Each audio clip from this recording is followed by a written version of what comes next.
Welcome to the third episode of the Media Jungle video podcast. I'm your host, Alex Regier, coming to you every week to break down and demystify the intersection of media and technology. We have Mr. Digital Media himself, Brian Morris. He's in the building, founder of the Rebooting newsletter. And of course, we're also joined by the smartest newsman on Instagram, Moshe Wanunu, president of Mode Digital. It's been a wild week.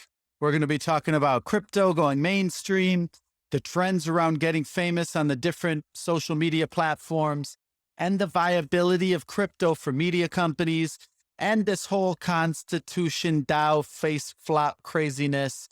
First up, crypto goes corp. Crypto.com paid $700 million to call the Staples Center the Crypto.com Arena, which kind of sounds like the Macarena. Come to the show with the Crypto.com Arena. Crypto.com Arena is such a mouthful that people in LA are already calling it the Crypt. Or maybe it's like the Crypt Dance. And there's nothing more mainstream than the NBA, which makes it hard to say you're like a decentralized utopia where shrooms grow on shitcoins and we have no connection to the global financial system. And I can't wait to see the sports announcers talk about crypto. Like, we're here at the Crypto.com Arena. Have you heard of this crypto stuff, Jeff? Yeah, I haven't, Dave. My kids are into it, and all I know is that it's the devil as LeBron scores a three-point shot. He's on fire. So now one of the most historic arenas is sponsored by a 5-year-old company that sells Dogecoin. And Americans are not happy. You know how we love Staples and Kodak and Enron. What could go wrong? Also in crypto this week, the biggest crypto investment fund was just launched by the guys that brought you Instagram, YouTube, WhatsApp, Apple. Former partners of Sequoia Capital raised $2.4 billion. And Andreessen Horowitz, which brought us Facebook, raised $2.2 billion. Basically, these guys funded the companies that run the internet, and now they want to be the power brokers for the crypto sphere. It always starts with a hippie utopian revolution. But once the smart money moves in and starts making the rules, is it really decentralized? Do you think the real crypto diehards are going to run the next big thing and change the world? Or do you think it's just going to be the same names that run the internet? Let us know what you think in the comments. Brian, has crypto gone mainstream? What do you think? I think this is an interesting moment in which it has to go mainstream. I think every revolution tends to be disappointing at the end, right? The French Revolution didn't turn out so hot, really, in the long run. I think it's a necessary step. So I think it's easy to make fun of a lot of aspects of crypto. But look, there's a lot of smart people who are betting on this being the next big shift in technology. And a lot of it makes sense. A lot of it is trying to, in a very abstract level, trying to right some of the wrongs of Internet 1.0 and Internet 2.0. And ultimately, I expect it to be disappointing, but the current reality is disappointing too. So why don't we just have a new disappointing? So Web 0.0 was like, we have information, we have email, we have the democratization. Read write. It was read write. Okay. You can write on the internet and you can read on the internet, but that was about the aspect of it. It was just like, you're going to be able to consume information and you're going to be able to put information on the internet. And that was great. And then 2.0 was about connecting everyone together. And we all got connected and it was really exciting for a few minutes. And then the crazy racist uncle also got connected with everyone. And we saw how that went. And it was played out with these big players owning sort of the internet, right? I think a lot of this stuff, I'm sympathetic to the idealism of crypto. I'm not like sympathetic to, some of the cultural aspects of the crypto crowd, but I think you need to get past that. Yeah, Moshe, what do you think? I'm still hung up. I'm trying to think through the French Revolution metaphor and wondering what the guillotine. People lost their heads. Look, it was going to be all great. One vote, and eventually we got rid of the king, right? The French had some struggles with Napoleon for a few years related to that. But in all seriousness, on the crypto thing, I was looking at some of the numbers, which I think are really interesting. Somebody sent me a chart a couple of days ago that shows Bitcoin adoption versus internet adoption. And you're able to watch right now, the XY axis, like they're basically going along the same wavelength. Bitcoin adoption is increasing annually at 113%. Internet adoption, by the way, in the early days was 63% annually. So if you take that through this decade, we'll have 1 billion people involved in crypto in the next 3 years and potentially 4 billion by the end of the decade, which is pretty remarkable. It is interesting, by the way, Alex, you jumped off of the arena naming. It's weird that they kept the .com. Yeah. Was just calling it crypto arena. The .com feels very like pets.com at 9. But at the same time, as a Chicagoan growing up at going to Wrigley Field, the idea of a corporate name on a stadium is as old as an American tradition going back more than a century. I will say this as far as mainstream crypto adoption, and these are the two headlines that struck me this week. I have two names for you, Martha Stewart and Ted Cruz. Not necessarily cutting edge folks. Both this week made crypto related headlines. Martha Stewart is selling back issues of Martha Stewart Living via NFT, including her Thanksgiving dinner from 1994 photos from it. So you have the option of bidding on that this week, folks. And then separately, Ted Cruz, crypto's best friend, it turns out, one of their best friends at Capitol Hill, is looking for Capitol Hill to accept cryptocurrency as a payment across Capitol Hill. So hoping that will help ensure that folks in Congress and the Senate, some of whom are in their 70s and 80s, will have a better sense of what this is if they literally can buy their lunch with crypto. What about the kind of existential thing where the crypto people say they want a decentralized utopia, all this stuff, and then the same people who ruled the internet, Brian, are the ones who want to create the companies that will rule this next iteration? Yeah, like I think this is a good example of how, again, a lot of these revolutions, like within crypto, you got the maximalists, and those are the utopians and people who are building communes, and they're about to give up their citizenship in the real world and join the metaverse and all this sort of thing like this. And I think that's good in that it like opens the Overton window. I was like, really? And then maybe this is possible. But ultimately, the practical applications of crypto, and that's the biggest knock on it, are not quite there yet. If you notice when you talk with a lot of the crypto people, they use words like could and should like a lot, not is. And that ultimately is where I think a lot of the more practical capital coming in here is to have real life examples. Because as reporters, you always ask, okay, well, give me an example. Ask that of the crypto crowd. Give me an example. And you're pretty soon you're into the metaverse and theory and theoretical examples. And you're starting to see, some evidence of that in terms of some sporting events and concert venues are starting to accept crypto payment. You do see El Salvador, the country, go to crypto, go to Bitcoin. And so I think that is a really good point that they've built all this stuff. And now it's, what are we going to use it for? And then to really see mainstream adoption, a lot of our family members, et cetera, to really get involved in it, they want to be able to see practically, can I go to Target or can I buy this online with said crypto? El Salvador. I think we should spend a little bit of time on this guy from El Salvador. The guy with the backward baseball hat who's running the country. Yeah, he's a little authoritarian, and like he's building like a new Bitcoin city, like on the base of a volcano. Yeah, I have a friend who's doing a documentary about him. He's been going to Salvador. Oh yeah, so that should be coming out. Yeah, but I do think there is something interesting in that crypto is like a leapfrog technology. You're going to see adoption that is going to be completely unlike the adoption of the internet, because that was a rich country thing. Whereas now you see crypto is challenging a lot of institutions, and the strongest institutions have the most regulatory capture. It's no mistake that places like the United States are behind when it comes to having a regulatory framework or accepting of crypto, because there's a ton of people with money and with power that are put at risk by decentralization. So you could actually have a situation where countries like El Salvador and other countries that do not have these built-in institutions with such power are actually able to leapfrog ahead of countries like the United States that by its nature, we're just way more centralized. And the metaverse, and so Web 3.0 is the way that people talk about the future, right? Where it's like crypto, metaverse, all of that. VR, is all of that part of when people reference Web 3.0? There's so many different aspects to it. And I think that's the real challenge is like, when you talk about going mainstream, is like getting people to understand that crypto is a thing is one thing.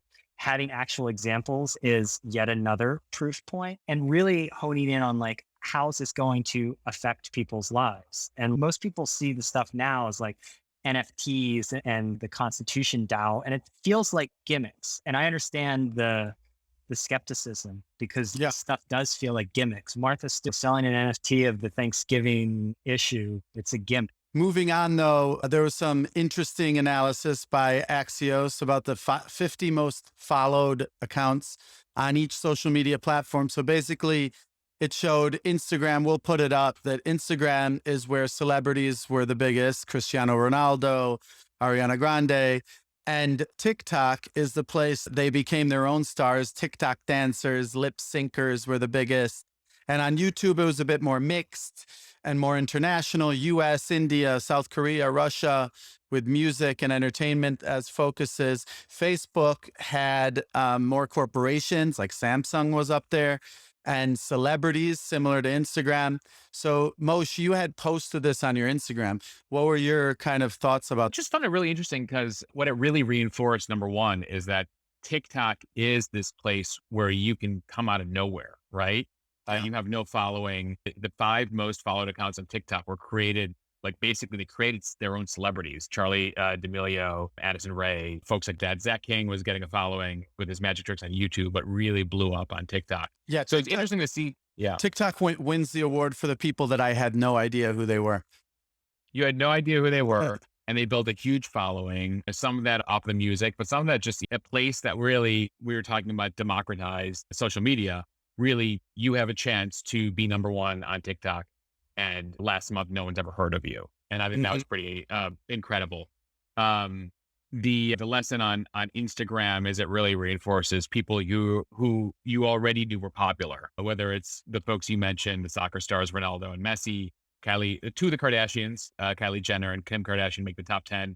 You got Ariana Grande and Selena Gomez, Bieber, Beyonce, etc. That's like showcasing your lifestyle and some behind the scene content for those celebrities. Mr. Bean, number 4 in Facebook, a fictional character with 129 million followers. Facebook is a random mix of both major companies and brands. And so that was interesting. And then YouTube, so international. Number 1 is an Indian music video page in the world. Another video page is number 4, PewDiePie, WWE. So that was interesting. We've heard a lot about YouTube creators, but in terms of the biggest brands, those are still a place where brands can make it.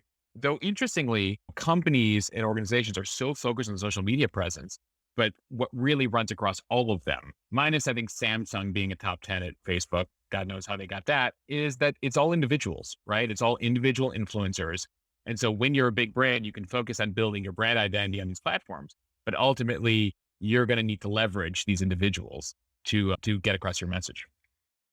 Yeah. Yeah, I think that brings up like a big like trend that I do think is part of crypto. It actually works in, which is like the shift from institutions to individuals. And you're seeing that across all the platforms. You think about all these different platforms really started with very different use cases, and they've converged into about being about individuals. And the trends that take off on TikTok are tied to individuals. And most of these powerful platforms are built around that. So I think when people are talking about the creator economy and getting excited about it, or even like Web3 and any of that stuff, it's about how do you, because we see like people have lost faith in like institutions, whether it's brands, government, but they inherently trust individuals more. So I think it leaves with publishers and then marketers in an interesting position because they have to play catch up to this trend. Yeah. And we shouldn't leave out Twitter, by the way, a place that all of us go to for news and headlines. And that was the one place where if you're not a traditional celebrity, but you're a political leader or thought leader, you have a chance. The most followed person on Twitter, Barack Obama. Yeah. Yeah, that was interesting.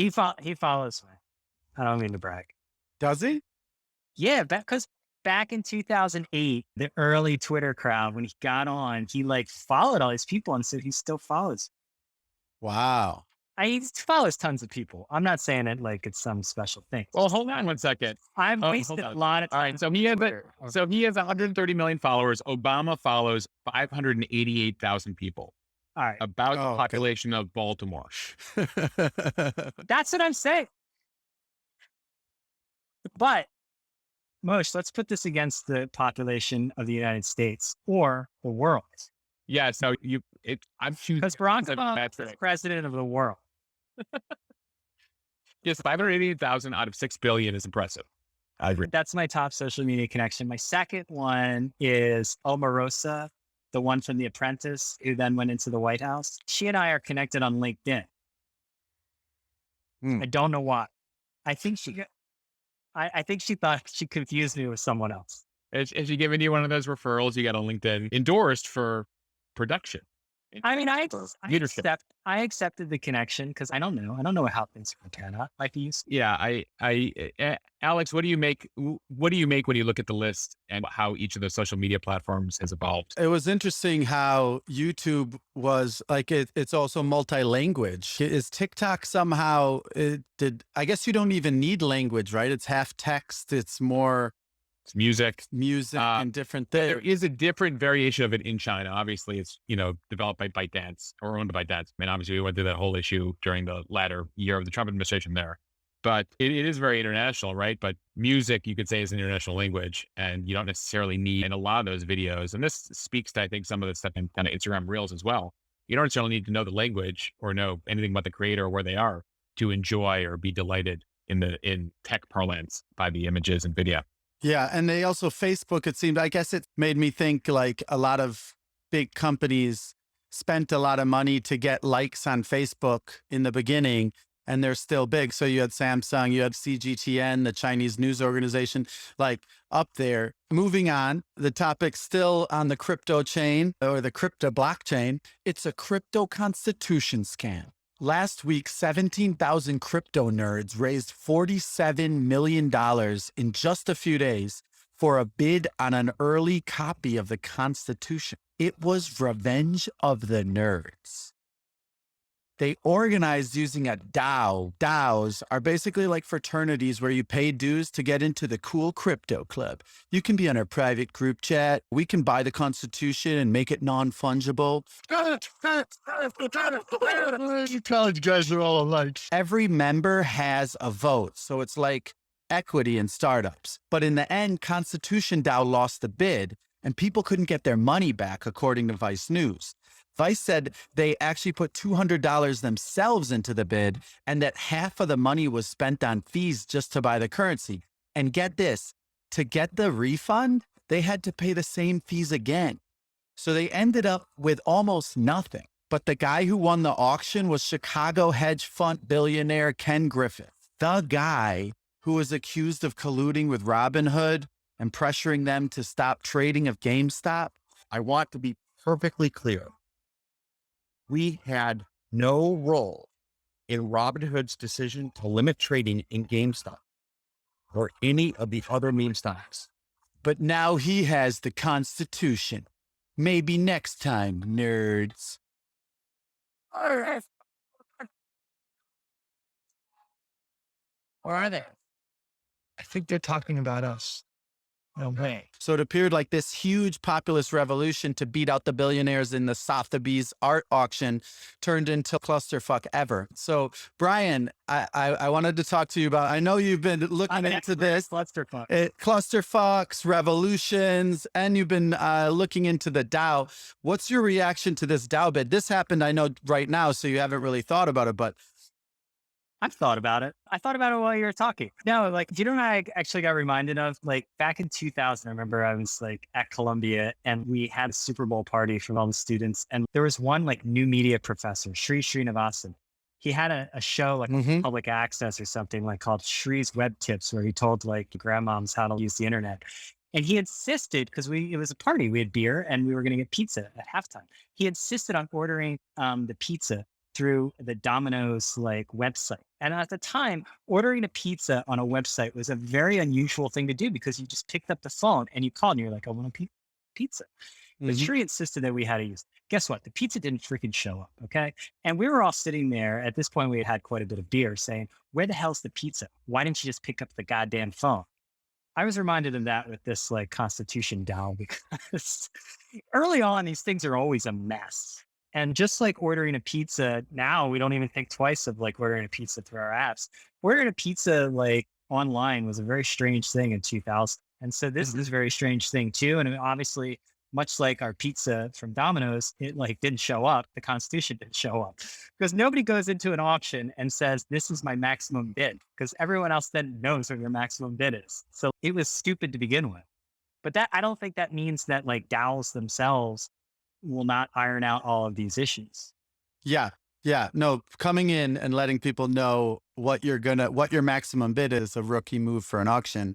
That's for sure. But it was pretty impressive that they raised all this money and galvanized 17,000 people so quickly. So I was actually very excited about this concept that this could be something that's could be pretty amazing in like creating a movement very quickly, until I realized all these fees and all this stuff that happened where nobody was ready for this. Nobody, they say it's smart contracts. Oh, everyone knows you don't even need a lawyer, but it sounds like the same thing. Like, it's like people say you don't even need a lawyer because you just click the terms of service. You don't even need a lawyer. You have a DocuSign. That just means you can sign the contract. But these guys apparently didn't even have the one vote policy. They didn't have any of the things that they say DAOs are. They just put it up and made a cool video that got people excited. But also, I think the funniest thing is like you left out one. I think you left out one thing is that in order to then get their money back, they're going to pay more gas fees. So they're going to have to extract their money back from this DAO and then get whacked yet again. Yeah. Some people, they say, even had to ended up in debt because the gas fees were higher when they were trying to get out. I think there's a lot of room here for innovation and some people to improve processes. And even there's people who bought Bitcoin like 10 years ago when it was like $3, $5. And they can't access their wallets because they bought on now defunct websites. But then even crypto, which is a relatively new phenomenon, you've started to develop, whether it's Coinbase or Binance or Gemini, et cetera. Some establishment, some infrastructure has been built around that. And I think you're going to see the same thing in this DAO structure. It is interesting. And I do view it as a positive thing because the internet until now, you go into a chat room and people say terrible things to each other. And that's Web 1.0. And here it's like an internet community, but with a bank account. And so you can actually have an impact, right? If you look at some of these kind of more ambitious, idealistic DAOs, it's either they want to fund projects by like non-binary artists. And there's another one that focuses on women crypto founders. Another one that kind of views themselves more as a venture capital firm and invests in like new tech. And so I do think it's an interesting way for people globally to connect and put their newfound wealth, if they've done well in the crypto market, to connect it all together to good use and democratize certain things. I was talking to somebody recently who was looking at producing new TV shows and movies. And that, even though we do talk about the streaming revolution and Disney Plus and Netflix, et cetera, is still controlled by a handful of companies. If you want your show produced, you don't have to go to the 3 networks anymore, and you might have a couple dozen you can go to, but it's still Apple Plus, Netflix, Hulu, et cetera. And they want to create a situation where if you have a great idea, you don't have to go to one of those big guys to produce it. You can come to a DAO and they're like, we'll fund it, just put it out on the internet for the world. So there is an opportunity both on the creative side and for people who are producing things and creating things, and also people who are funding things. Yeah, I was getting very excited about the DAO concept as I was digging into it, about on the creator side, where you could get together and create a really strong community, which Brian talks about all the time being such an important part of building any media company. And also benefit as you become more influential or provide more and more value. You benefit from the rise of the value of the project. And you can also maintain, like in this creator economy, you can remain independent, but also benefit from the creation of the collective value. It seems like it could be something that would be revolutionary. But I guess you still have to think about how you would structure it. So you still need a lawyer, you still need your financial advisors to figure out how you would structure all that, I guess. Yeah, and there's tax implications and all sorts of different things that people can get whacked with. But I think overall, if you look at like what the Great Resignation and stuff like this, like there's been this false choice of, think about all of us, like how our sort of occupations are different now versus they were like a couple years ago. It was always like you had to be part of a company or you were just solo, and there should be more flexible structures. There's more flexible structures in all sorts of aspects of life. So why shouldn't there be, and it's not there yet, but why shouldn't you be able to like join like a DAO for a certain one thing and another DAO for another thing and have a lot more freedom and flexibility in your life. It's this Robin style ability in all aspects of life. I was hearing about a startup out of Miami, actually, Alex, that is allowing people with as little as $500 to invest in real estate and democratizing that. Like it used to be, and still is for the most part, that you need 6 figures or more to invest in any sort of real estate thing. And now it's like for as little as $500, you can be a part of this retail space we're building or this residential space we're building. And so I think if DAOs are just a part of the recognition of the fact that it's all about bringing opportunity to everybody, no matter how fat their wallet is. But the with the kind of financial journalist hat on, looking at that, it's like you have REITs, right? You have different ways to benefit from rising real estate prices, but it's like there is a element of there's a reason why you have regulation around qualified investors, non-qualified investors, right? Because people get swindled, and in the end, this Constitution DAO got tangled. Come on. Regulations protect incumbents. That's what they're about. Like, you give me a break. You think Jamie Dimon really cares? You really think Jamie Dimon? No, I'm not saying Jamie Dimon cares. Somebody in North Beach, there's $500 in this. Regulations always. Why do you think Facebook's out there begging for regulations? Because it's going to cement them. They're like an incumbent. It's just ads. And you look at like the financial industry, so many people are shut out of financial products. This is basically what we're talking about, right? With the big money moving into crypto, with this evolution of crypto, so will come regulation, or so will come some type of adoption that would cement in that big money moving in. So it's going to happen in crypto. Maybe it's better to have more people thinking about it in a completely new slate and thinking about the future of the internet in a completely new slate than trying to think about it within the constructs of the current financial regulation, which is behind its time anyway. And it'll be interesting to see how we've all seen the clips of like senators asking questions of Mark Zuckerberg. Like, I cannot wait until they're having like crypto hearings. Yeah. And by the way, that just goes to show you how far behind Washington is. They've been throwing in some random elements into the infrastructure bill related to crypto that like had nothing to do with infrastructure, but like throwing it in there or taking it out. None of them know what the hell it means. Ted Cruz is like, you should be able to use Bitcoin to buy things on the candy machine in the basement of the Capitol. That's how they're applying. And so I think you're probably 5 years from now, we'll be hearing the first hearing idea on DAOs on Capitol Hill. Yeah. I think that's going to be interesting for crypto is if it can avoid becoming political. Yes, anytime you're going to have stuff about regulations, it's going to be somewhat political. But like when Ted Cruz starts aligning with you, you might be like, whoa, I don't know about this, because we're very like obviously divided society, and crypto itself has a lot of libertarian elements to it.